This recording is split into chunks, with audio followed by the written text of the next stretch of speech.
So hey, how's it going? Great to be back here or whatever. Thanks for tuning in. This is just my first week back to working out. And basically what I wanted to talk to you about today was that, when you first start working out after a layoff, like I took about, 6 weeks to 8 weeks off, So I did do some easy movements here and there, like some push-ups and some lunges here and there, but I purposely just kept my mind trained on other things, whether it's photography, whether it's doing video, whether it's doing some art, and I'll show you some of it actually here. But basically, it's really important to just become well-rounded, and a great way to get over some injuries, or sometimes when your body is lagging behind, maybe you trained it really hard for a period of time and now it's time to take a break. It's great to just follow other hobbies just for a period of time, because that'll assist you with not fighting the healing process. So I had a vacation plan, so I was kind of lucky. I was in Italy, and so yeah, I really took the gelato and everything to an extreme there, but I had a good time, and yeah, the shoulder feels quite a bit better. So this is just my first or my second or third workout back actually, and I'm just working on the garage, and you can see I'm just doing one plate aside for shoulder presses, which is pretty easy for me usually. And the most important thing is to make sure that when you first are starting after a long layoff, that you give yourself time to just gain the strength back. You don't just push into it. Most of you are pretty intelligent. You already know this. I mean, it doesn't matter what age you're at. You've probably pushed yourself too far at some point and pulled a muscle or did something. So it's kind of like sprinting. I mean, you wouldn't just jump into a 100-meter sprint as fast as you can without really moving that much. And the funny thing is that as adults, although we might walk around, maybe we do a little hiking or something, it's a different type of exercise than weight training, especially when you're doing 100% effort. Random vlogs. And Maple Ridge, it's kind of nice. I sit here, a bunch of people come down the river, they get picked up at different parts. Give you time. It's really hot outside, so if you wonder why I'm not wearing my Denver Haze pants, it's because it's over 30 degrees and it's brutal in the gym or in the garage working out, so that's why I'm wearing shorts. Yeah, so basically, it's easy to just jump right back into where you left off and to start lifting the weights that you lifted before you took a little bit of a break. But what I always do is I just say, okay, I'm going to ease myself into this because, first of all, it feels like hell to train hard after you haven't trained for about 6 or 7 weeks hard. You feel like your heart's going to come through the roof of your mouth, and you're going to puke your guts out or whatever. So it's nice to have, a few warm-up workouts, So maybe it's because I'm old, or maybe I'm just smart, or what. But the thing is that when I have workouts where I just don't concentrate on gaining the strength back too fast, but I just ease myself into the whole process, it's a lot more fun, and I find it's just much easier. And everything comes back anyway. It comes back really quick, right? So there's really no rush. It's all about just working with the body and having fun with it, and learning to enjoy the workout, right?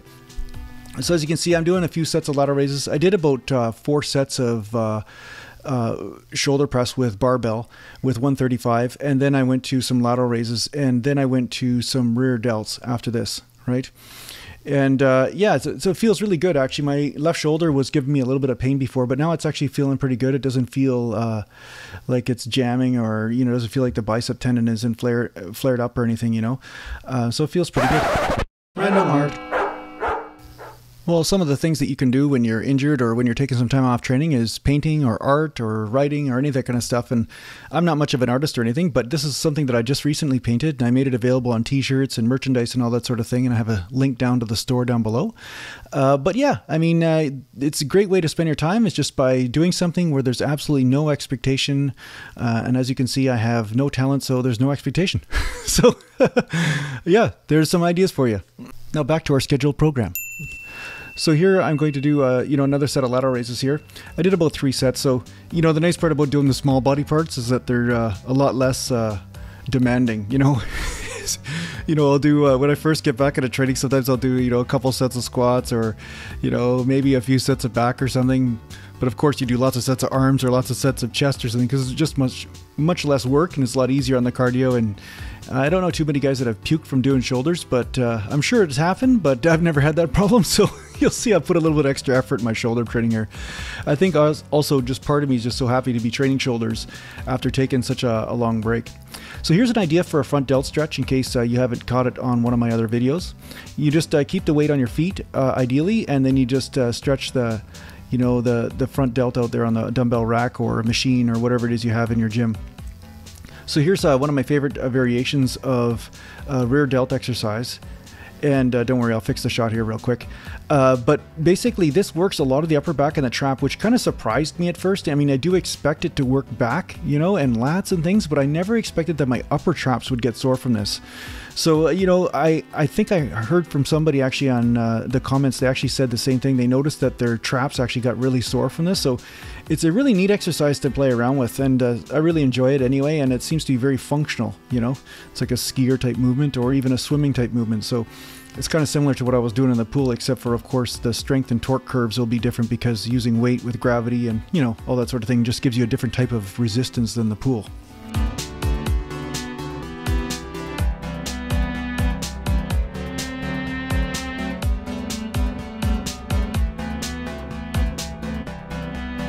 So now I've moved over to triceps, and I'm going to do my favorite dumbbell exercise, which is, at least for triceps anyway, which is the skull crusher. And I bring the elbows back a little bit just to stretch the long head of the tricep. And as you can see from my workout, like, it's a pretty easygoing workout. I'm not pushing with super heavy weight, not straining. I'm just going through the exercises and just getting a burn and a pump, because I know that once you tell the body to start, you know, putting blood and carbohydrates and recovery in a certain area, it just starts to naturally happen. So you're just basically telling your body, hey, let's get started on working out. And then from there, the strength just comes back really quickly. You know, at the time of making this video, this is, you know, this footage is a little bit older, you know, about a few days older. I've already noticed strength gains in the gym and, you know, just basically coming back to my groove again, right? So don't worry about taking time off if you have an injury. Don't worry about it so much. It comes back extremely quick. I'd say that's the biggest mistake I made when I was training a long time ago. Probably when I was, you know, 20, 21, 22, I would basically feel like I was anchored to the gym. Like, no matter what, the gym was my life. And if I missed a workout, it was like the end of the world. And I mean, I admire that dedication in people in some way. You know, it is good, but it can work against you at some point. And, you know, I'm toying with the idea of taking a month off training every year, you know, just a full month off, just not training, not working out, just letting the deeper healing happen in the body, because I do feel, and I'm not saying I have research to back this up or anything, but I do feel that there are certain types of healing that may happen when you just absolutely stop doing exercise, you know. So exercise is really great for you, and I think exercise helps with the recovery, but I think taking time off gives you a different type of recovery. So it's important to realize that, you know, the body's not meant to just beat up on every day like, you know, Rocky Balboa and Mr. T in the ring, you know, just keep beating Rocky until he's half dead.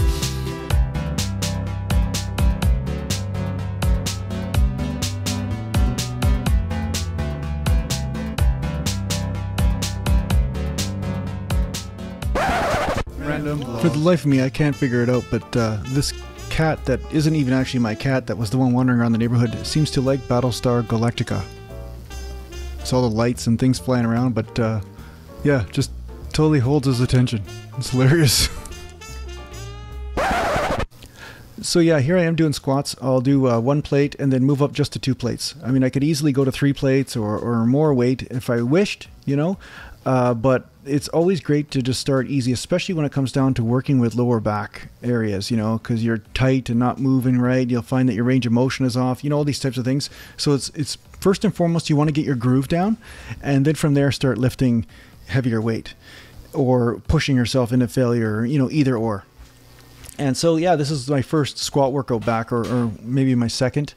But, you know, I'm not feeling like really pushing myself today. So I just figured I'd just put 2 plates on and just go through the motions, right? So this is the way it's always been with me. I've always had to, you know, take it easy after, you know, a 6-week layoff. And I'd recommend most people do this. And, you know, I'm just showing you basically what I do. I mean, there are some Vikings out there. It doesn't matter what they do to themselves. I mean, I knew some guys that I trained in the gym with that they had ligaments that must have been made out of rebar. Like, it didn't matter what they did.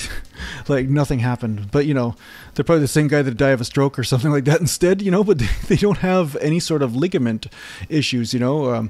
So yeah, you have to kind of use your own judgment on this and basically go with what feels right to you. So that's what this channel is all about. I always say it, and it's just the truth. It's just keep following what feels right to you and just experiment.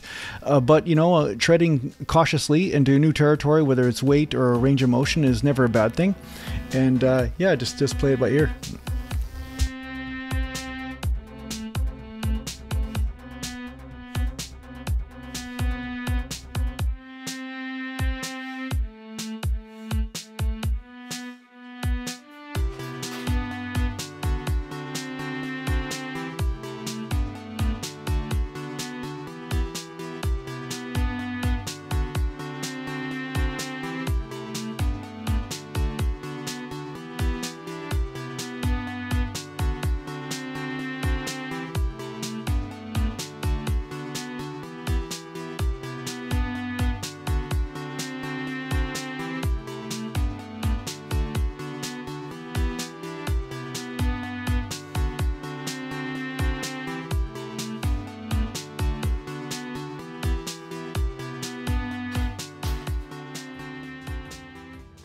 So here I'm going to show you a little exercise that I do just to help, get the posterior chain going. And it's just a simple thing. I mean, a lot of people are doing this nowadays, but it's something I always used to do on a Swiss ball and just lift one leg at a time, just little movements. But basically what I'm doing is trying to touch the front bone of my pelvis on the bench of my left leg. So that way I'm kind of stabilized there. And I'd rather do this on a reverse extension, and I kind of sit there backwards and I lift my legs and all this, or on a Swiss ball, but this is all I had at the time. So, but yeah, you just basically squeeze the lower back and the back. You basically are using the lower back muscles and keeping the leg, just slightly bent or straight. It's up to you. But you'll notice that you start to fire just a little muscles in the back and kind of get that mind-muscle connection.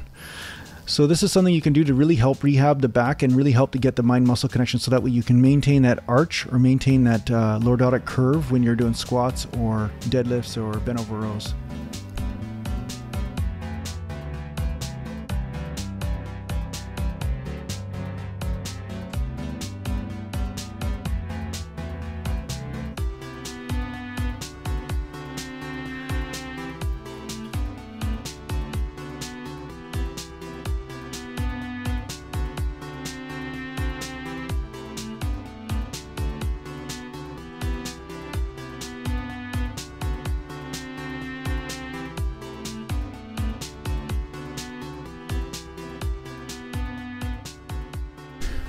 And so here's an easy way to stretch your hamstrings out without putting pressure on the tendons and ligaments so much. You just use a hockey jersey like I did, or a towel, whatever is available to you. And when you lay on your back, you just can basically pull just lightly, on the foot. And then you get a nice little hamstring stretch. So you're not really worried about, putting the weight on the body and balancing and everything at the same time. If you want to learn how to do splits, which I used to be able to do the splits, and because of martial arts and all that kind of stuff, it's much better to get the muscle to relax. I guess the therapist would say you fool the Golgi tendon reflex and the muscle spindle reflex, and get the body to work with you to relax, instead of say, oh, I've got to support weight at the same time as go under a stretch, right? So yeah, this is a nice relaxing way to do this. And if you have hamstrings that are a little bit looser, it'll be easier for you to maintain that arch in the back when you're squatting or deadlifting or whatever exercise you're doing where you have to maintain that arch. Well, thanks for watching, and I'll see you soon. Random vlogs. I don't know if you can see, there's lots of little fish swimming around my toes there. Yeah. They seem to like toes for some reason. Why is it taking the squats away? The little fish, they like toes. I don't know why they like my toes. And there he is. He's swimming up close to it. Hopefully he doesn't have sharp teeth.